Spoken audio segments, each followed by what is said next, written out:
Well, let's turn to the travel expert, Simon Calder, who I'm delighted to say has travelled here to the studio. Thanks for that. How bad has it been today?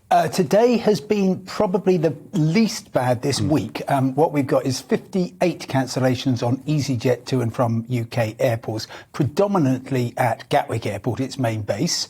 And then we've had 54 cancellations on British Airways, but 50 of those people knew about a kind of week or two ago, so they've had plenty of time with that. There was just last-minute cancellations, in particular one to Dublin, where they cancelled the morning flight and then put on a wide-bodied Boeing 787 for the early afternoon one to get everybody there. So if you happen to be booked in business, you got a lie-flat bed for half an hour while you were flying over the Irish Sea. So don't knock it. And in terms of the provision that's coming from the airports and obviously the airlines, this is just presumably what, a hangover from COVID when they got used to skeletal minimal staffing? Is that what's going on? That's a really good question. And I'm now actually just going through tomorrow's cancellations, and it's going to be worse tomorrow than it was today, by the way. We're already up to 50 EasyJet cancellations and British Airways well into the dozens. And I'm looking at all the cancellations from all the UK airports on all the airlines,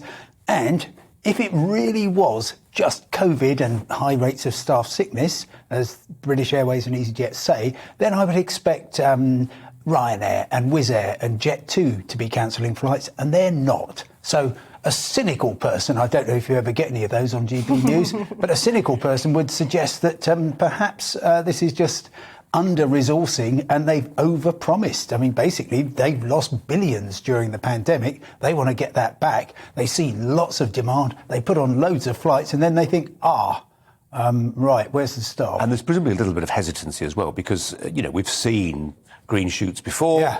Let's all pile back on the planes and then crunch the new variant. Oh, sure, yeah. You can see why there's some reluctance to really go hell for leather. Yeah, I mean, let's just go back to the start of December, and this is really kind of feeding into the airport side of things. Back in December, which was the sort of time where if you were thinking, OK, we're going to have an Easter blossoming of travel, you'd start recruiting people, getting them trained, security cleared and so on. But at the start of December, the UK suddenly came up with by far the most onerous, expensive, complex travel restrictions of anywhere in Europe. And so you're kind of thinking, well, do we having lost billions of pounds, do we now start hiring people, or do we just sort of see how it goes? And there's been a bit of caution, which I think is unfortunate, but not necessarily unexpected.